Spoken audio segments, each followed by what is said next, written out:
అయ్యో ఎవరో పడిపోయినట్టుందే, పోనీలే, మనకి ఇంకా ఆఫీస్ టైం అయిపోతుంది.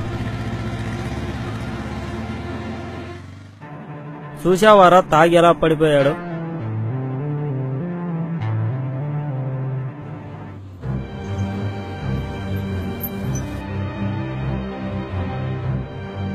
అయ్యో ఫిట్స్ వచ్చినట్టుంది, ఇప్పుడు ఎలా? ఇప్పుడు ఏం చేద్దాం? పెద్దయినా 108కి కాల్ చేద్దాం.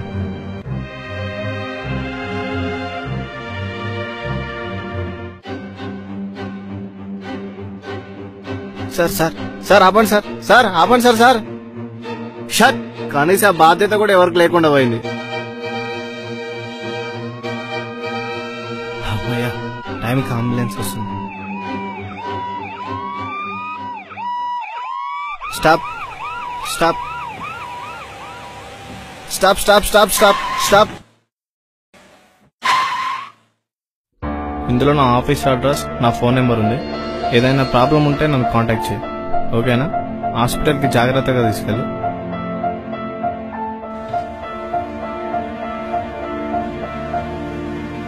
దేవుడా, నీకు చెందాల్సిన ఈ డబ్బు ఈ పెద్దాయనకు ప్రాణం పోస్తున్నది.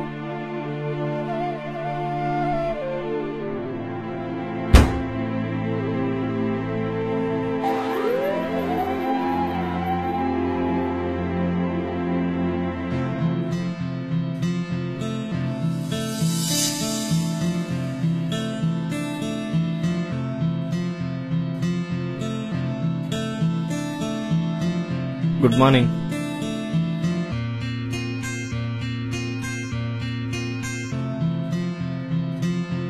అర్జున్ సార్ నేను రమ్మన్నాడు. పిలిచాడా? ఈరోజు వీడు అయిపోయాడు. Excuse me sir. ఎస్, రండి సార్, మీకోసమే వెయిట్ చేస్తున్నా. ఈ రోజు కూడా ఎవరికో సాయం చేసి వస్తున్నట్టున్నారు. సార్ అది రోజు నీ ఇష్టం వచ్చినప్పుడు రావడానికి ఇదేమన్నా నీ అత్తగారి ఇల్లు అనుకుంటున్నావా? నాకొక్క విషయం చెప్పు, నీకు ఈ జాబ్ కావాలో సమాజ సేవ కావాలో?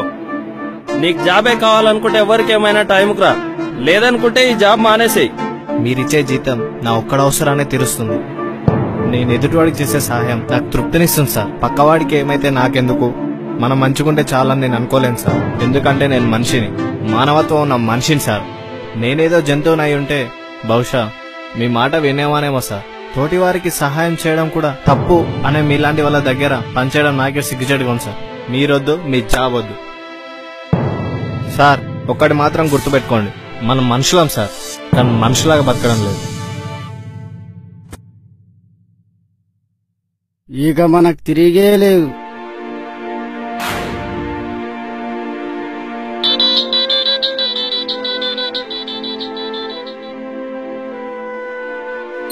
హలో, ఎవరు? హలో రఘు, నేను మీ నాన్నను. నానా, ఈ నెంబర్ ఎవరిది? అసలు ఎక్కడున్నారు మీరు? హాస్పిటల్లో. హాస్పిటలా? అసలు ఏమైంది మీకు? కంగారు పడకు. గుడికెళ్ళి వస్తుంటే గాంధీనగర్లో పిలిచొచ్చి రోడ్డు మీద పడిపోయా. అందుకే మిమ్మల్ని ఒంటరిగా బయటికి వెళ్ళొద్దని చెప్పేది.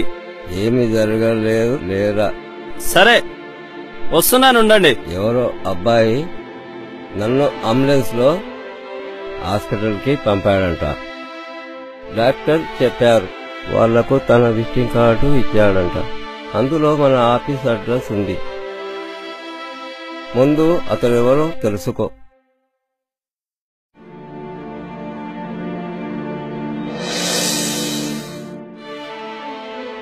సార్ ఇంతకు ముందుకు నేను కూడా చూసాను, బట్ ఆఫీస్కు లేట్ అవుతుందో వచ్చేసాను. మీ ఫాదర్ అని తెలుసుంటే హాస్పిటల్కి తీసుకువెళ్లేవాను సార్. నువ్వే కాదురా, అక్కడ అర్జున్ మా నాన్నని సేవ్ చేస్తున్నాడని చూసుకోక అతనిపై నోరు పారేసుకున్నాను. మా నాన్నని తెలుసుంటే నువ్వు కాపాడేవాడివి, కానీ ఎవరో తెలియకపోయినా సహాయం చేయడం వాడి మంచితనం. పక్కవాడు చస్తున్నా పట్టించుకోకపోవడం మన పిచ్చితనం. అదేరా వాడికి మనకున్న తేడా. ఇన్ని రోజులు వాడు వెళ్లిపోతే వాడి ప్లేస్ లోకి ప్రమోషన్ తో రావాలనుకుంటున్నావు. నీది స్వార్థం, వాడిది నిస్వార్థం. నువ్వే కాదురా, మనిషన్న ప్రతి ఒక్కడు అవసరాన్ని బట్టి ఎదుటి వ్యక్తికి సహాయపడతాడు. కానీ వాడరా అసలైన మనిషి. తన స్వార్థం చూసుకోకుండా 10 మందికి సహాయపడుతున్నాడురా. మనిషి అన్నప్పుడు ఎంతో కొంత మానవత్వం ఉండాలని వాణ్ణి చూసి మనం మారకపోయినా సరే గాని అలాంటి వాడిని మార్చాలనుకోవడం నేను చేసిన తప్పురా. ఇప్పటి వరకు నాకు అన్నీ ఉన్నాయనుకున్నాను గాని మానవత్వమే మనిషికి అన్నీ అని తెలుసుకోలేకపోయానురా. మనిషికి నిలువెత్తు నిర్వచనం వాడరా. మనిషి అంటే అలాగే ఉండాలి, మనిషిగా పుడితే వాడిలా బతకాలి.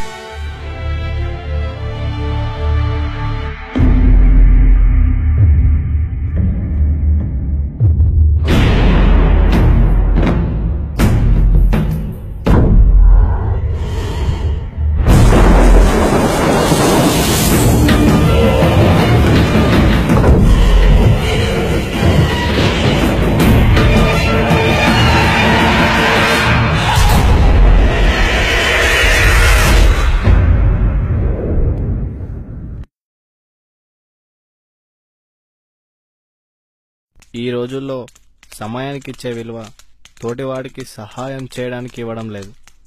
మనకిచ్చే విలువ సాటి మనిషికి ఇవ్వడం లేదు. పక్కవాడు ఏమైపోతే మనకెందుకు, మనం మంచిగుంటే చాలు అనుకుంటున్నాం.